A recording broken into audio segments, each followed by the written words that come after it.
مرحوم. السلام علیکم ورحمۃ اللہ وبرکاتہ. الحمد للہ وحدہ والصلاة والسلام علی من لا نبی بعدہ. اما بعد قال اللہ تعالی لو انزلنا هذا القرآن على جبل لرأيته خاشعا متصدعا من خشية الله وتلك الأمثال نضربها للناس لعلهم يتفكرون. صدر ذی وقار، حکم صاحبان، معزز اساتذہ کرام اور رفقائے گرامی، آج کی اس پربہار و پرکیف جلسہ اور نورانی و عرفانی محفل و مجلس میں جس موضوع پر مجھے لب کشائی کا ذرّی موقع میسر آ رہا ہے وہ ہے عظمت قرآن. مسلمانوں اٹھو، قرآن کی دعوت کو پھیلاؤ. مسلمانوں اٹھو، قرآن کی دعوت کو پھیلاؤ. جہاں بے اما کو عافیت کا راز سمجھاؤ.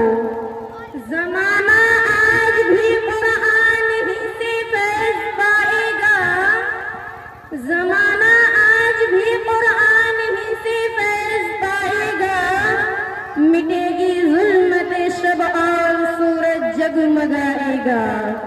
حضرات سامعین و سامعات، قرآن کی عظمت، بلندی و رفعت، گہرائی و وسعت اور فیض و برکت ایک بدیہی امر اور مسلم بات ہے جس سے انکار کوئی کوڑ چشم اور کوڑ مغز ہی کر سکتا ہے. مجھ جیسے طفل مکتب کا اس کی عظمت پر روشنی ڈالنا ایسا ہی ہے جیسے نصف النہار کے وقت سورج کو چراغ دکھانا اور آفاق و انفس کی وسعتوں میں بادہ پیمائی و صحرا نوردی کرنا، کیونکہ یہی وہ قرآن مجید اور کلام ربانی ہے جس کے بحر محیط میں بڑے بڑے حکماء و فلاسفہ نے شناوری کی، پھر بھی اس کا دامن ہاتھ نہ لگا. دانیان عالم نے اس کے محیط بے کلام غواصی کی، پھر بھی تک نہ پہنچ سکے. اس میدان کے بڑے بڑے ماہرین نے اپنے عمر عزیز کا ایک ایک لمحہ اس کی گتھیاں سلجھانے اور عقدہ کشائی کرنے میں صرف کر دیا، بلکہ اس پر اپنا متاع حیات لٹا دیا. لیکن پھر بھی حسرت و یاد سے کفے افسوس ملتے اور تشنگی علم کا شکوہ گلا کرتے ہوئے دنیا سے رخصت ہوئے. میرے پیارے بھائیوں اور بہنوں، آپ خود غور فرمائیں، قرآن کریم عظیم کیوں نہ ہو جبکہ وہ خالق کا کلام اور رب العالمین کا فرمان ہے. قرآن کریم ایک ایسی زندہ جاوید کتاب ہے جو انسان کو لدنی علم اور ابدی سعادت سے بہرور کرتی ہے. وہ ایک ایسی شاہ کلید ہے جس سے حیات انسانی کا ہر قفل کھل جاتا ہے. وہ زندگی کا ایسا واضح دستور اور ظلمتوں میں روشنی کا مینار ہے جو صحرا میں قندیل رہبانی کا کام کرتا ہے. یہی وہ محبوب کتاب ہے جس سے نئے نئے علوم کا انکشاف اور جدید فنون کے دریچے کھلتے ہیں. جو آدمی کا مطالعہ قرآن بڑھتا جاتا ہے، طائر فکر میں بلندی و پرواز اور یقین میں زیادتی و اضافہ اور ایمان میں حلاوت و چاشنی بڑھتی جاتی ہے. غرض یہ کہ قرآن کریم بے شمار خصوصیات و امتیازات کا حامل ہے. اللہ تعالیٰ کی ذات بابرکت سے نکلا ہوا وہ کلام ہے جو ظلمت قدعی جہاں میں ہمارے لیے مشعل راہ ہے. ایک جامع اور ہماگیر دستور حیات ہے. تمام دینی و دنیاوی علوم و فنون کا بحر ذخار ہے. انسانیت کے لیے آئینہ رشد و ہدایت اور منارہ نور ہے. یہی وہ نعمت بے بہار غور مقصود ہے کہ تمام دنیا و ما فیہا مل کر بھی اس کا بدل نہیں بن سکتے. جہاں میں ان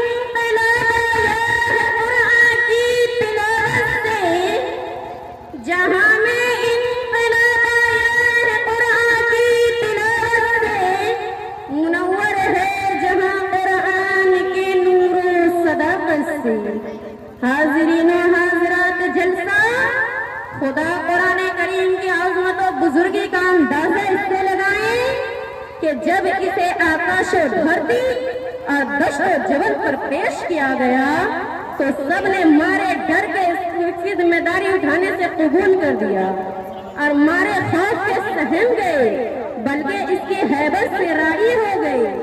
لیکن حضرت انسان نے اسے اپنے دوش نادوا پر اٹھایا، سینوں سے لگایا، آنکھوں میں سجایا، دلوں میں بسایا، قلب کی گہرائیوں میں اتارا اور جگہ دی۔ اگر یقین نہ آ رہا ہے بلکہ ہماری باتوں میں مبالغہ آرائی، الفاظی کی آمیزش اور غلو کا رنگ و روغن نظر آ رہا ہو تو قرآن کی یہ آیت پڑھو۔ اِنَّا عَرَضْنَا الْأَمَانَةَ عَلَى السَّمَاوَاتِ وَالْأَرْضِ وَالْجِبَالِ فَأَبَيْنَ أَن يَحْمِلْنَهَا وَأَشْفَقْنَ مِنْهَا وَحَمَلَهَا الْإِنسَانُ إِنَّهُ كَانَ ظَلُومًا جَهُولًا۔ یہی وہ قرآن ہے جسے اگر کسی پہاڑ پر اتارا اور نازل کیا جاتا تو وہ مارے ڈر اور ہیبت سے اس کا دل شک اور سینہ پھٹ جاتا اور وہ خشیت الہی سے دب کر ریزہ ریزہ اور پارا پارا ہو جاتا اور اس کا تحمل ہرگز نہ کر پایا۔ لو انزلنا هذا القرآن على جبل لرأيته خاشعا متصدعا من خشية الله وتلك الأمثال نضربها للناس لعلهم يتفكرون۔ عظمت قرآن کے یہ چند نمونے، اس کی جھلکیاں اور کچھ نقوش ہیں جو گوش گزار کیے گئے ہیں۔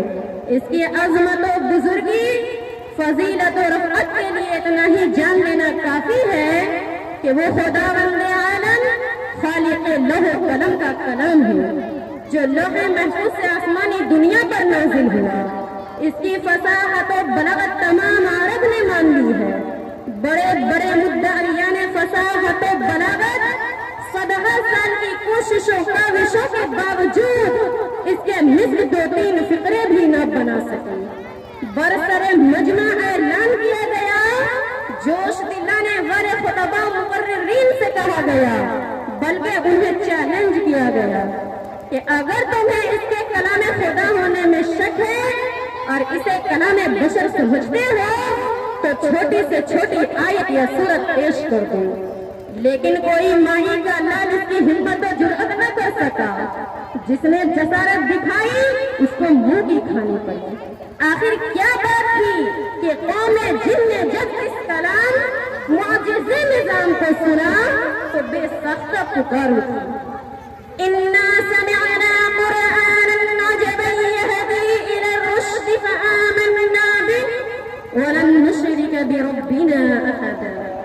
محترم حاضرین و حاضرات، بیان کردہ حقائق و معارف اور مسلمات و بدیہیات کے باوجود اگر کوئی قرآن کی عظمت کا قائل نہ ہو اور تمام کلاموں پر اس کی برتری تسلیم نہ کرے بلکہ شک و شبہ میں پڑا رہے تو ایسے شک کے روگی اور دل کے مریض کو چاہیے کہ وہ کسی گندی نالی کا کیچڑ چاٹ کر مر جائے، کیونکہ ایسے لوگوں کو جو اللہ کے کلام پر یقین نہیں کرتے، اس کی صداقت و عظمت کے سامنے سر تسلیم خم نہیں کرتے، انہیں اس کی زمین پر جینے اور چلنے پھرنے اور اس کے عطا کردہ نعمتوں کو استعمال کرنے کا کوئی حق نہیں۔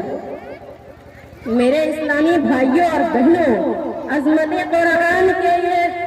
قرآن پر اتنے سارے شواہد و دلائل سننے کے بعد کیا ہمارا یہ فرض نہیں بنتا اور ہم پر یہ ذمہ داری عائد نہیں ہوتی کہ ہم اس کے ہر لفظ کو اپنے سینوں میں بسا لیں، بلکہ 100% اس کی ہدایات، تعلیمات اور احکامات کے پابند بن جائیں۔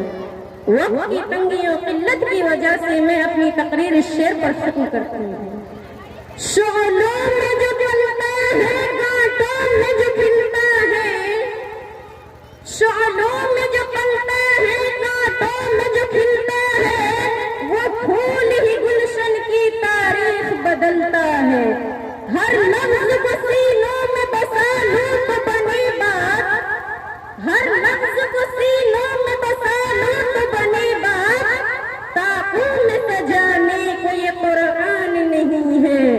وما علينا إلا البلاغ والسلام عليكم ورحمة الله وبركاته.